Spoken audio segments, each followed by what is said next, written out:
this for my city, I do this for my town. We gotta count those up and we gotta ring it loud. It's going down, down, down. Yeah, you know it's going down, down, down. I do this for my city, I do this for my town. We gotta count those up and we gotta ring it loud. It's going down, down, down. Yeah, you know it's going down, down, down.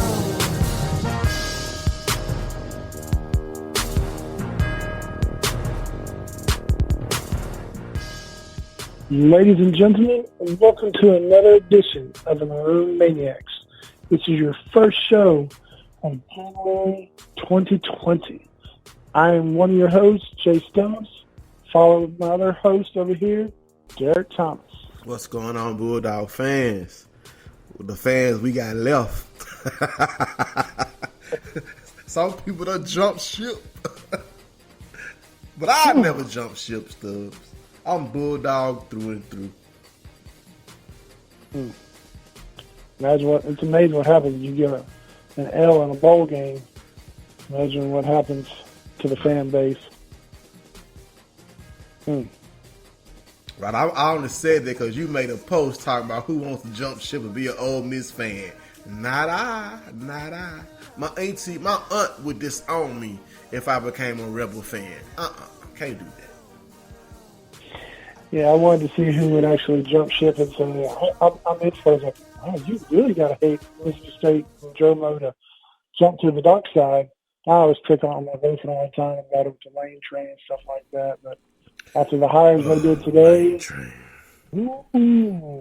they got a little interesting down there with a little hot seat. They've already started by hiring that former Maryland coach that was in the hot water for the 2 days and the death and everything. So we'll see how that plays out for them down there. But anyways, back to the Marine Madness is what we'll call it right now. Yes. And while our Bulldogs made it to a bowl game, we were all excited about this bowl game because it was against a team that we have been beating up in almost every sport, the Louisville Cardinals. And while Louisville was enjoying a renaissance season under new coach Satterfield in his first season, we limped into this game, even though we won the Egg Bowl 6-6, with a lot of issues. Before we talk about the bowl game, we have to talk about the incident. We haven't talked about it yet. We haven't been on in a while, so we have not talked about the Rocket versus Apollo match that we had in Bulldogs practice. You know what I'm saying? Nice little segment right there. Of course, everyone knows Willie Gay, our do-it-all linebacker, Starkville native, got into a physical altercation with our starting quarterback, true freshman, Garret Helicopter Shrader. And unfortunately for Shrader, he ended up with an injury that sidelined him from the bowl game, a broken orbital bone, a black eye, and it was plenty of smoke around this issue. A lot of fans upset with Willie Gay, players posting on social media defending Willie Gay, saying he didn't start it, no suspensions. Willie Gay plays, has a decent bowl game. Garret Shrader's on the sideline. Is all well in Bulldog land after this incident, Stubbs? What do you think before we talk about this bowl game? We got to address this. We definitely can. I mean, what's the saying? There's three sides to every story. And, of course, we live in the internet world. And we've got players going after internet fans because everybody's, on the Shrader side or on the Willie Gay side. And you can see it on message boards.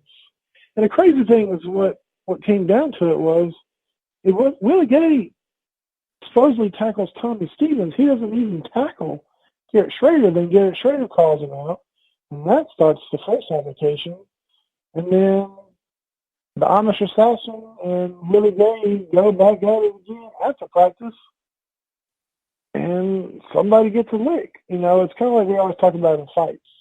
Most of the time, it's just pushing and shoving and wrestling.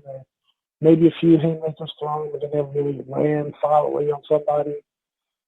And lo and behold, one of them hits, and the whole world just let's kick Willie Gay off the team for Garret Shrader.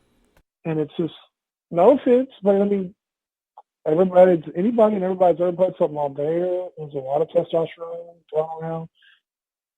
I've seen it. I have not ever been in a physical altercation. We had them sometimes in football. We had them in basketball and baseball. We have them in every sport. But it's kind of like what I said, my stance was, if you were to suspend Willie Gay for this incident because he landed a punch, and every time after this there's an altercation, there's a fight, you had to suspend the player. Just because he didn't land a punch doesn't mean anything. I mean, if there's a fight, okay, you're gone, all right? You landed 6 punches, okay, you're still gone. You didn't land any punches, but you started, you're gone. You know, you can't not punish, you can't punish one, not punish everyone else that's got into these altercations throughout the year or future altercations in my eyes or whatever. It sucks the way it happened. We lose our starting quarterback. If Shrader plays, do we win? Do we still take the L? I mean, I don't know. So, what were your thoughts, Red Bucks? I mean, we've both seen all the stuff. Here's my opinion. I had varying opinions on this emotional, physical altercation between our two Bulldog stars. In my mind, you never hit your quarterback. That's the first thing that comes to my mind. It's the first thing, because the story was that the initial story that came out was that Willie Gay hit Shrader late, but then it came out like you said that he hit Stevens late, and my first response was, you don't hit your quarterback. That's the captain of your team. As more information came out, sometimes you have to watch what you say. You can't say something and not expect to get a reaction. What's the old law? For every reaction, there's an equal reaction. and we got a reaction, all right. Definitely got a reaction, and it's fractured our fan base. We were already fragile to begin with people wanting to stick with Jomo, people want Jomo gone, people saying, I just want them to hire somebody that's going to win. So this is trying times and for our Bulldog fan base, and the only thing that bothers me most about this, and this was just said to me today, that Ole Miss gets to laugh at our pain. Even though we kicked their ass again, the piss and miss at one point, they're on an emotional high with the hiring of Lane Kiffin, who I think was a good hire for them. I mean, the man's a good football coach, even though he has his flaws. He's won everywhere he's gone. They have a good football coach in him. We're going to have to come with it if we want to stay ahead of Ole Miss in football. Right now, we're a dumpster fire. And that's what was said to me. Oh, y'all are dumpster fire now. Karma. Well, different type of karma. We weren't then become a dumpster fire for cheating, the way that Ole Miss did. But still, we are flaming like a dumpster fire with everything that's going on. And initially, I felt like both players should have been disciplined harshly. Run, roll, whatever type of punishment you're going to give them. Even though Shrader got the broken orbital bone, as rumors stated that he may have started the whole thing. So he doesn't get a pass because he ended up with the short end of the stick or wrong end of the punch, if you want to use that, for instance. But a lot of people want Willie gone. Some people want Shrader gone. Some people want both gone. I don't want anybody gone. I want them to fix this issue. between teammates. Get this team back together playing Bulldog football. Well, no more Bulldog football, but ready, preparing to get the sour taste of this season out of our mouths come spring practice. So we can talk about the bowl game now if you want. Do we have to? Yeah, we have to, unfortunately. You take the lead on that, Stubbs. That's depressing. Well, most people know that I live up here in the Fort Knox, Louisville, Kentucky area. And that is the hard thing for me to do, because I love when these matchups happen, but I get to try to, put a little fire. Well, this year it kind of backfired on me. And even my Kentucky fans are all, when State jumps out 14-0, I'm like, here we go.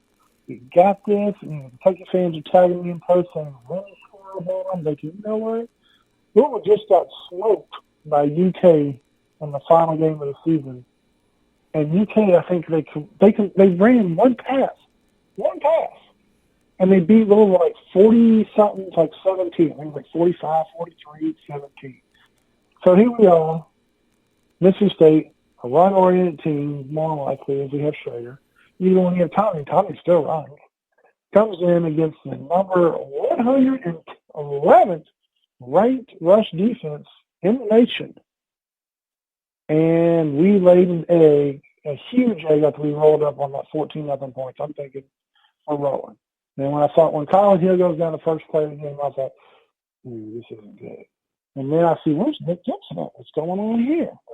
And then we'll get into that in a little bit. And I'm like, okay, so really what's going on? We take the 14-0 lead, and then Will just keeps coming. And they just keep coming. And next thing they're taking a lead after halftime. I'm like, this isn't good. This is not good.